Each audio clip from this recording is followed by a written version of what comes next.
Vamos ahora a hablar un poquitito de todos estos casos que han estado pendientes y estamos también como en expectativa sobre algunos fallos que va a dar el Tribunal Supremo y que ha estado dando. Y pues uno de los que nos ayuda a entender estas partes legales es el abogado Ángel Leal. Con él vamos a tratar de analizar un poco todos estos temas. Abogado, ¿cómo está? ¿Cómo le ha ido? Muy buenas tardes. Gracias por acompañarnos.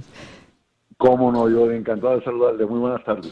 Buenas tardes. Bueno, aquí estábamos esperando a ver si la Corte, esto usted sabe, ¿no? Cuando hay una cantidad de veredictos a la espera, hay que estar monitoreando lo que decida en la página de la Corte, a ver si ya tienen o no veredicto de algunos de estos casos. De los más esperados todavía no se conoce nada, pero hoy en las noticias lo que la Corte sí estará interesada en dirimir, que será en la próxima sesión, es lo que tiene que ver con la salud de los transgéneros y la prohibición que hay en algunos estados. Creo que uno en particular que es la que ha decidido aceptar y que por supuesto va a tener repercusión con algunas otras, ¿no? Porque hasta ahora parece que no se había presentado el caso, pero a medida que se convierte en un tema que está siendo legislado en varios estados del país, pues comienzan esos retos en corte y pues la Corte Suprema en esta oportunidad ha dicho que sí, que la va a escuchar. Sí, y es un caso que volvemos al tema de la privacidad. Y todo esto empezó con la decisión de Dobbs y los derechos reproductivos, el derecho al aborto de las mujeres. Y a medida de que vayan aceptando más casos que tengan que ver con elecciones particulares, en este caso la transformación o cambio de género, donde el gobierno impone ciertas limitaciones o restricciones, todo esto tiene que ver con el alcance de algún derecho o no de privacidad con la Corte Suprema. Y tiene que ver mucho con la interpretación legal que le quieren dar a ciertas cláusulas de la Constitución. Curioso que menciona eso porque este es el segundo aniversario de esa famosa decisión en la que la Corte Suprema determinó que cada estado es el que debe regular lo que tiene que ver con los abortos, ¿no? Y toda la tela que ha cortado desde hace 2 años. Efectivamente, y temas relacionados a eso, a los derechos reproductivos, y de hecho esta última ley que aprobó el Estado de Luisiana de los 10 mandamientos, ese es un caso que yo creo que de ser retado, y va a ser retado, esa ley, es un caso que también pudiera llegar a la Corte Suprema porque entendemos que esta es una Corte que está dispuesta de revisar y asentar nuevos precedentes legales en temas que habíamos considerado que ya habían sido precedentes legales asentados. Claro, o sea que va a ser interesante.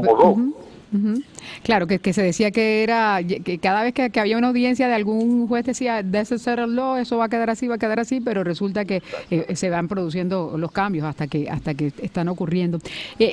Pero ¿cómo ha sido el proceso como tal, en su opinión como jurista, en este caso de que se ha estado aprobando en cada una de los estados y en algunas que tienen, porque parece que viene reto también en una en particular en ese sentido, ¿no? Que se espera una decisión, creo que de Ohio o de Iowa, creo que es en Iowa, que también la Corte está por decidir, estamos a la espera de esa en particular.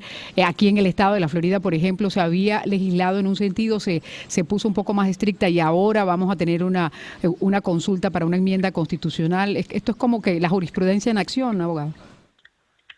Sí, es una Corte dinámica, es una Corte que se ha mostrado dispuesta de revisar y reconsiderar lo que hemos considerado hasta ahora precedentes legales asentados.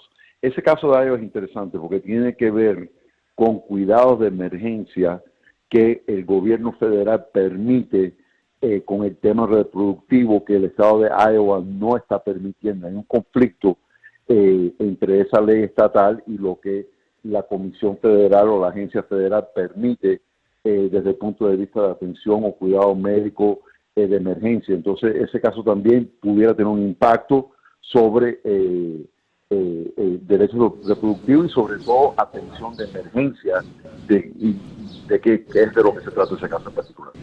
Claro, vamos a esperar que defina y después analizaremos y desglosamos un poco, ¿no?, qué dice la mayoría y cómo va. Pero hay otro abogado que me gustaría, si usted tiene también la forma de explicarlo, porque la Corte Suprema, en lo que tiene que ver con la potestad que tienen en el Departamento de Estado para emitir visas, determinó que esa continúa siendo esa potestad. Cuando se trata, por ejemplo, de un esposo de una ciudadana o ciudadana americana que esté solicitando la visa, ellos tienen el derecho a negársela. Y fue la mayoría precisamente la que determinó esto. Y aunque no tiene nada que ver, pero sí uno podría como hacer como la correlación, fue 6-3 la votación del Tribunal Supremo. La semana pasada, no sé si tuvimos oportunidad de conversar con usted o no sobre esto, pero la orden ejecutiva que emitió el presidente para que los que están casados con ciudadanos puedan regularse, porque antes tenían que ir a su país a hacerlo, pero en este caso es diferente. Es que si alguien se casó con un ciudadano americano y va a solicitar la visa, si al Departamento de Estado le parece que no le tiene que dar la visa, no es suficiente el hecho de que esté casado con un ciudadano americano. Efectivamente, dos puntos rapiditos. Y esa decisión de la Corte Suprema referente a los procesos consulares fue una decisión muy negativa para nosotros en el mundo de la inmigración. Básicamente establecieron que no hay un derecho constitucional por parte del peticionario o la peticionaria ciudadana americana o residente permanente, en ese caso era ciudadana americana, quien estaba reclamando a su esposo. Los oficiales consulares tienen una discreción tremenda referente a emitir o no una visa de inmigrante y sobre todo la determinación si hay algún causal de inadmisibilidad al país, y si llegaran a determinar que hay un causal de inadmisibilidad, dependiendo de lo que se trata, hay ciertos motivos que impiden la entrada y no son perdonables, como por ejemplo representación falsa de la ciudadanía americana, lo que llamamos el castigo mandatorio, que es entrada ilegal después de una carta de deportación o permanencia ilegal en el país, o como en ese caso temas teniendo que ver con seguridad o motivos relacionados al terrorismo. Y eso tiene que ver mucho con casos donde la persona tiene tatuajes que pueden relacionar con algún tipo de organización delictiva, alguna pandilla o mara, y entonces si llegaran a asociar el solicitante de la visa con ese tipo de organización o actividad, le pueden negar la visa, lo pueden investigar, ponen el caso en proceso administrativo y al final de cuentas, si llegaran a determinar que hay algún vínculo o peligro, que es una persona que pudiera venir con la intención de cometer criminalidad en el país, pues simplemente le niegan la visa y no tienen la posibilidad de pedir un perdón. Al segundo punto, referente a el anuncio de la orden ejecutiva que va a tomar la administración Biden, eso sí es un paso muy positivo.